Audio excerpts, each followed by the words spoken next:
Tech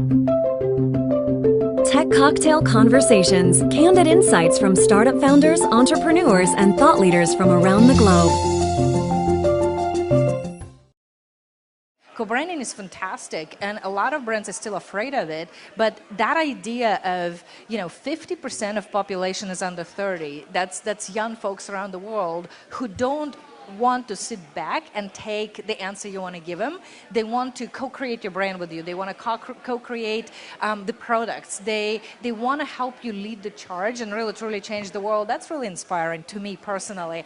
So as a brand, it's fantastic to see that move towards being really focused on customer, really listen to what they're saying, and not just one-way conversation sort of thing. Some of marketing basics stay the same, but I really do believe marketing moves towards this whole new idea of real-time and agile. It's not 6 months campaign anymore. It's evergreen movement that you can build, and it's real-time agile response.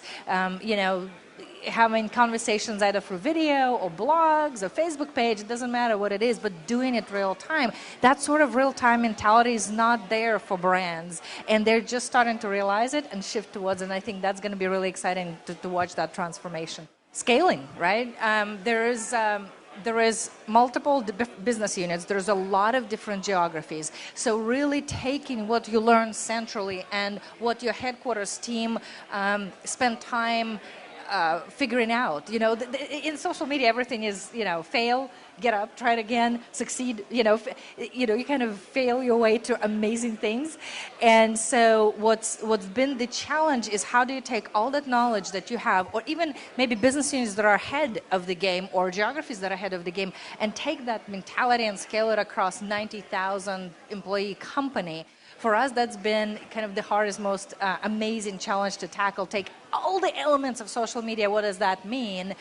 From enabling to, really analytics to just regular community management, and scale it globally to over 50 countries where we're present. So, there's regular ones that you hear about, like Coke, like Dell. Dell does a really great job. The list is long. You read about them in Mashable. What inspires me is the small companies like AJ Bombers, right? Who are really, those small and medium businesses who are truly embracing the whole change, the whole culture of what does that mean to really have your consumer right here next to you and have that sort of relationship building. They are agile, they are responsive, they are the most creative, and they're doing it right. I'm not saying we try to be as innovative as possible, but watching what kind of creativity those businesses come up with in a way of using anything, gamification, location-based services if you have a particular physical location, et cetera, that to me has been most inspiring. I think the failure mostly happens in the companies where fear is prevalent. Fear and very conservative way of thinking and doing things. When you're afraid to try, you don't try. I think the most innovative companies are giving their employees the charge. Go try it out, go fail, go take risks, and you're not going to be punished for it, and they come up with most amazing solutions.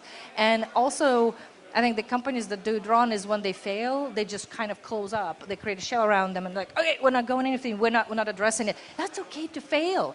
Your customers need to know that you're human. When they know that you're human, that's where the best relationship and conversations happen. So I think getting rid of that fear in anything you do, trying out new things, but also if something happened, address it, I think is the best way to really overcome that.